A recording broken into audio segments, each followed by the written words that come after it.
Hello friends, welcome to கௌரிஸ்கோம். இன்றைக்கி நம்ம இந்த புது தோசைக்கல்லை எப்படி பழக்கிறது அப்படிங்கிறத பார்க்கலாங்க. இப்போ இது புதுசுங்க. இதில் தூசி கருகருன்னு இருக்கும்.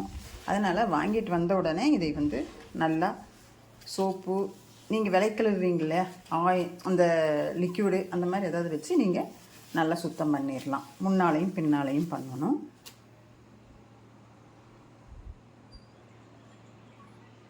நல்லா சுத்தம் பண்ணிக்குவாங்க. இந்த மாதிரி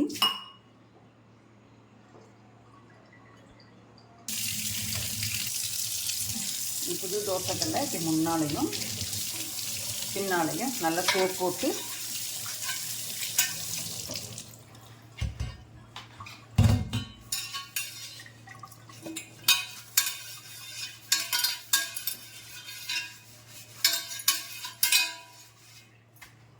கழுவிட்டிங்கன்னா இந்த கருப்பெல்லாமே போயிடும்.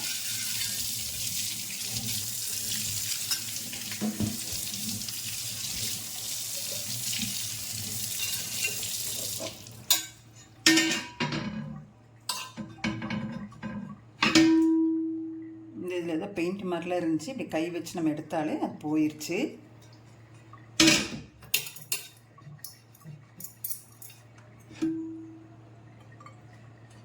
இப்போ நான் சிங்குக்குள்ளாரையே வச்சுட்டேன்.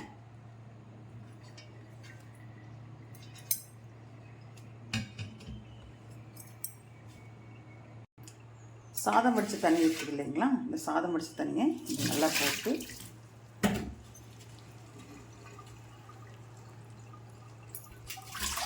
ஒரு 3 நாளைக்கு இதை அப்படியே மாற்றி மாற்றி ஊற்றி வச்சு எடுத்துக்குவேன். ஒரு நாள் ஃபுல்லாக இப்படியே விட்டுடலாம். 3 நாளைக்கு இந்த மாதிரி பண்ணணும். 3 நாள் இந்த மாதிரி பண்ணிவிட்டு பார்ப்போம்.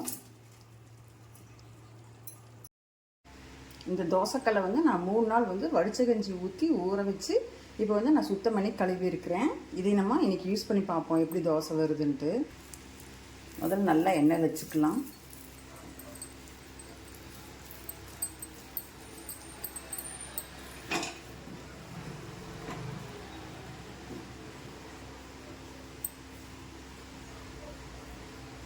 சுத்தமாக எண்ணெய் தேய்ச்சாச்சு. நல்லா சூடாக இருக்குது கல். இப்போ இதில் ஒரு கரண்டி மாவு எடுத்து தோசை ஊற்றி பார்ப்பேன் எப்படி வருதுன்னு சொல்லிட்டு.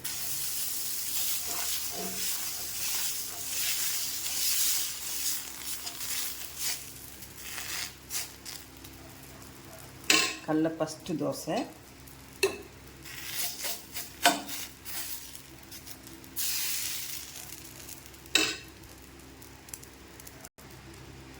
கொஞ்சம் எண்ணெய் ஊற்றிக்கிறேன்.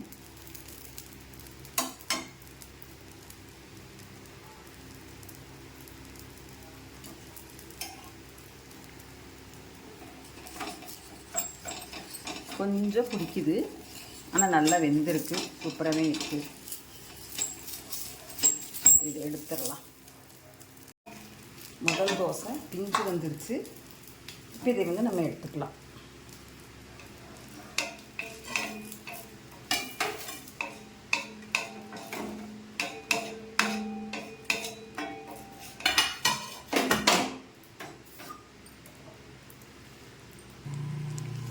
இப்போ இந்த வெங்காயத்தில் போட்டு கொஞ்சம் வதக்கலாம்.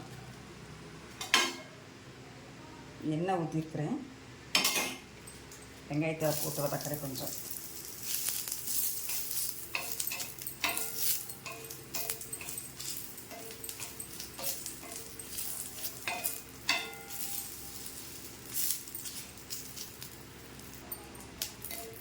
வெங்காயத்தில் போட்டு வதக்கிட்டுருக்கிறேன்.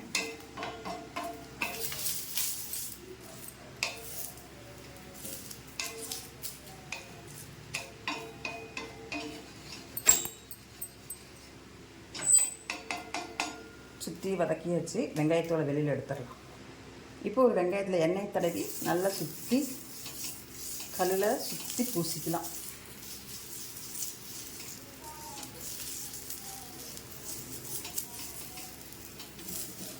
இப்போ தோசை ஊற்றி பார்க்கலாம். அடுத்தது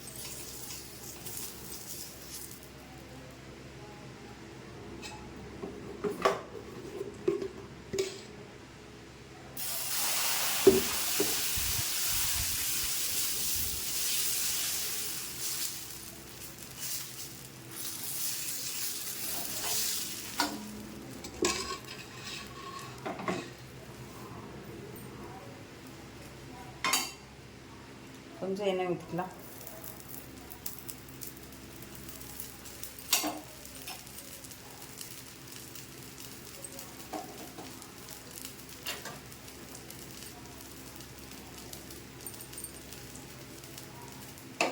வேகட்டும் தோசைக்கல், தோசை வேகட்டும்.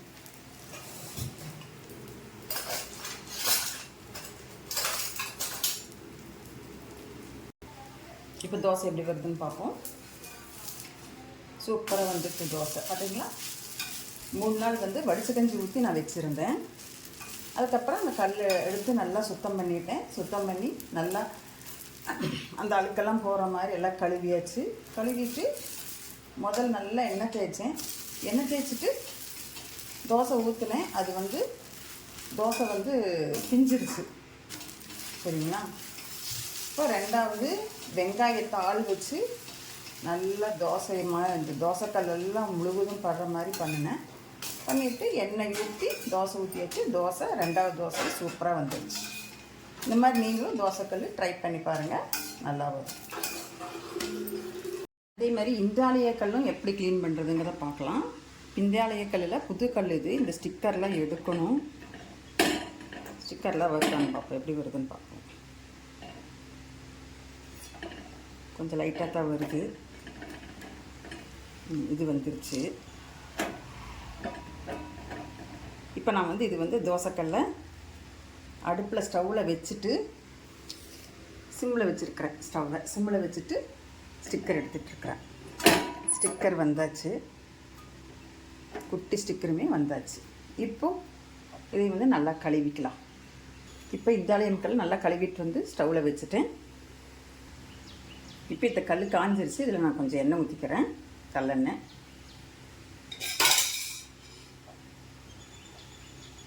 கல்லெண்ணெய் ஊற்றிருக்கிறேன். இப்போ இதில்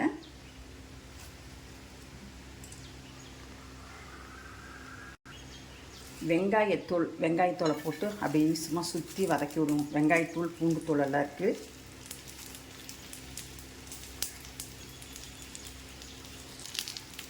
சுற்றி வதக்கி விடலாம் நல்லா. அந்த எண்ணெய் வந்து எல்லா இடத்துலையும் படுற மாதிரியும் தோல் வந்து எல்லா இடத்துலையும் படுற மாதிரியும் சுற்றி வதக்கி விடும்.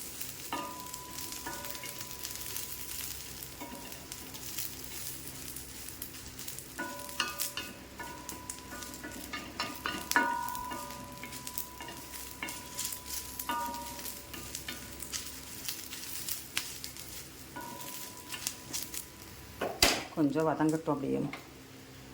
இப்போ இதை வந்து எடுத்துடலாம். கொஞ்சம் நேரம் வதக்கியாச்சு. எடுத்துட்டு தோசை ஊற்றி பார்ப்போம் எப்படி வருது அப்படின்னு சொல்லிட்டு.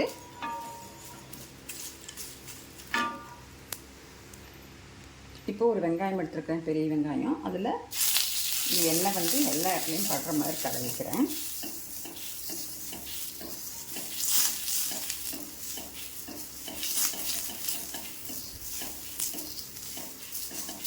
கலவியாச்சு. இப்போ இதில் நான் முதல் தோசை ஒரு தோசை ஊற்றிருக்கிறேன். பார்ப்போம் எப்படி வருதுன்ட்டு. இந்த தோசையை திருப்பி போட்டு பார்ப்போமா எப்படி வருதுன்னு. ஃபஸ்ட்டு தோசைங்க சூப்பராக வந்துருச்சு. புது கல் இவ்வளோ தான் ரெடி பண்ண வேண்டியது. ரொம்ப ஈஸியாக ரெடி பண்ணிக்கலாம் இந்த ஆலயத்தில். ஃபஸ்ட்டு தோசை வந்தாச்சு. ஆனால் அதை சாப்பிட வேண்டாம். ஏன்னு கேட்டால் நம்ம எல்லாம் அந்த அழுக்குகளுக்கெல்லாம் இருக்கும், சுத்தம் பண்ணிட்டு இதை எடுத்து போட்டு அடுத்த தோசையை சாப்பிட்டுக்கலாம். நம்ம பாருங்கள் நல்லாவே வருது இந்த ஆலயத்தில். நான் வந்து இரும்பு கல்லுக்கும் இந்தாலிய கல்லும் எப்படி யூஸ் பண்ணுறது அப்படின்னு சொல்லி நான் போட்டிருக்கிறேன் வீடியோ. ரெண்டுமே எப்படி பழக்கிறது அப்படின்னு போட்டிருக்கிறேன். பாருங்கள். இந்த வீடியோ பிடிச்சிருந்தா எனக்கு ஒரு லைக் பண்ணுங்கள், ஷேர் பண்ணுங்கள். அப்படி கௌரிஸ் கம் சேனலை சப்ஸ்கிரைப் பண்ணிவிட்டு பாருங்கள். எதாவது சொல்லணுன்னா சொல்லுங்கள்.